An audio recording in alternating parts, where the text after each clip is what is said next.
ইয়াৰ উদ্দেশ্য হ'ল মানৱতা। আমি মানৱতাত মানুহক চৰণ চুব বিচাৰিছোঁ আৰু পবিত্ৰ শাওণ মাহত আমি আজি বলবমৰ যাত্ৰীবোৰক চৰণ ধুৱাই পেলাই অকণ অন্ন গ্ৰহণ কৰাৰ অৰ্থ এটাই যে আমি সমগ্ৰ বিশ্ববাসীক ভাৰতবাসীক আমি মানৱতাৰ স্থিৰ হৈ মানৱ ধৰ্ম কাক কয় ইয়াক প্ৰতিষ্ঠা কৰিব বিচাৰিছোঁ আৰু শান্তি প্ৰতিষ্ঠা কৰিব বিচাৰিছোঁ। আৰু ইয়াৰ কাৰণ হ'ল মানৱ জন্ম কলিৰ যুগত মানৱ জন্ম ল'ব পৰাটোতকৈ চিৰশ্ৰেষ্ঠ আশীৰ্বাদ। কাৰণ মানৱ জন্ম আমি 84 লাখবাৰ অন্য আত্মা জন্ম পোৱাৰ পিছত আমি মানৱ জন্ম লওঁ। আৰু মানৱতাত স্থিৰ হৈ পেলাই যদি আমি কাম কৰিব নোৱাৰোঁ তেতিয়াহ'লে আমি ভগৱানৰ চৰণ চুব নোৱাৰিম। আৰু মানৱতাত যেতিয়ালৈকে আমি স্থিৰ থাকিম তেতিয়াহে আমি আমাৰ নিজৰ পৰিচয় দিব পাৰিম যে আমি মানুহ। আৰু মানুহৰ চৰিত্ৰ এটাই যে আমি যেতিয়াই এই জন্ম লৈছোঁ আমি জন্ম লোৱা যেতিয়ালৈকে আত্মা আমাৰ লগত আছে আত্মা থকালৈকে এই শৰীৰৰ মূল্য আছে। আৰু আত্মা যেতিয়া এই শৰীৰত নাথাকিব এই মানৱ শৰীৰত অন্য জন্তু জানোৱাৰ যিমান জীৱ আছে সকলোৰে কিন্তু আত্মাৰ মূল্য থাকে মৃত্যুৰ পিছত। কিন্তু মানৱৰ জন্ম যেতিয়ালৈকে আত্মা শৰীৰত থাকিব তেতিয়ালৈকে মানুহৰ শৰীৰৰ মূল্য থাকিব।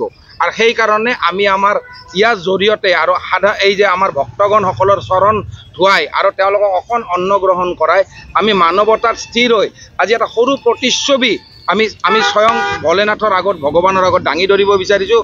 আৰু এই পবিত্ৰ শাওণ মাহত যেতিয়া আমাৰ এই পুণ্য আত্মাই যেতিয়া বিশ্ব চুব পাৰে লগতে আমাৰ যেতিয়া আত্মা চিৰযুগমীয়া এটা স্থানত যাব পাৰে। কাৰণ আমি কলিৰ যুগত জন্ম লোৱাটো হ'ল চিৰশ্ৰেষ্ঠ এটা ভগৱানৰ আশীৰ্বাদ।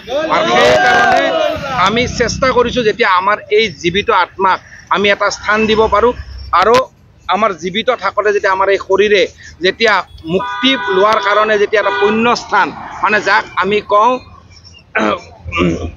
স্বৰ্গ বুলি। আৰু এই স্বৰ্গত যোৱাৰ আমাৰ আশাটো এটাই যে আপুনি কৰ্ম কৰিব লাগিব। আৰু কৰ্মটো আমি বাস্তৱত নকৰিলে আমি স্বৰ্গ মিছা। কাৰণ স্বৰ্গ ইয়াতে নৰ্গ ইয়াতে। আৰু সেইকাৰণে আমি মানৱ শৰীৰক সন্মান দিবৰ কাৰণে আমি মানৱতাৰ স্থিৰ আগুৱাই আহিছোঁ। আৰু এই আমাৰ সকলো কলিতা দা আছে, প্ৰণৱ আছে, আমাৰ সকলো মানুহ চবে ইয়াতে কলিতা আছে, ইয়াতে চৌধুৰী দা আছে, এওঁলোকৰ সহযোগিতা আজি আমাৰ এই বলবমৰ যাত্ৰাটো আমি সফল কৰিছোঁ। আৰু লগতে আমাৰ হনুমান সেৱা নিধি সমিতি ইয়াৰ সৌজন্যত আমি সদায় আমাৰ কৰ্মবোৰ কৰোঁ আৰু আগলৈকে আমি মানৱতাৰ স্থিৰ হৈ আমি আমাৰ কৰ্ম কৰি যাম। কিমান দিন কৰিলে? এইটো আমাৰ গোটেই মাহটো কৰিলোঁ। আৰু ইয়াৰ আমি বছৰ জুৰি যিকোনো মানৱ ধৰ্মত মানৱ সেৱা আমি কৰি আহিছোঁ আৰু মানৱ সেৱা আমি কৰি যাম। কাৰণ মই এষাৰ কথা ক'লোঁ নহয়, যেতিয়ালৈকে এই আত্মা আমাৰ শৰীৰত আছে আমাৰ শৰীৰৰ মূল্য আছে।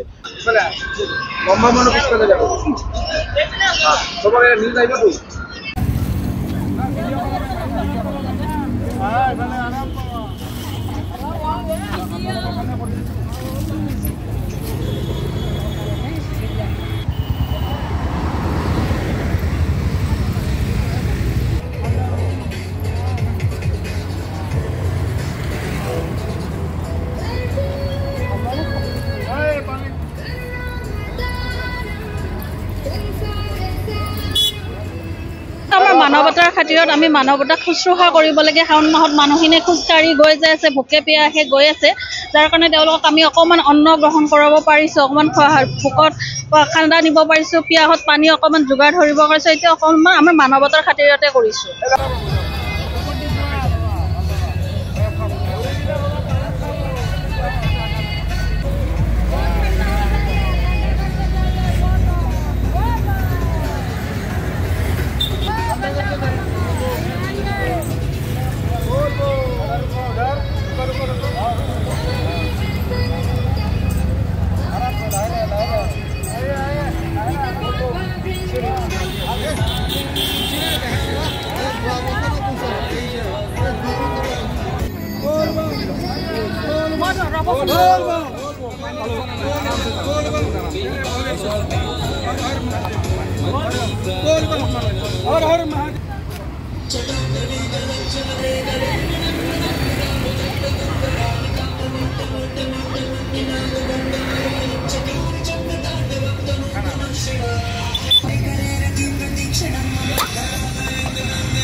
She's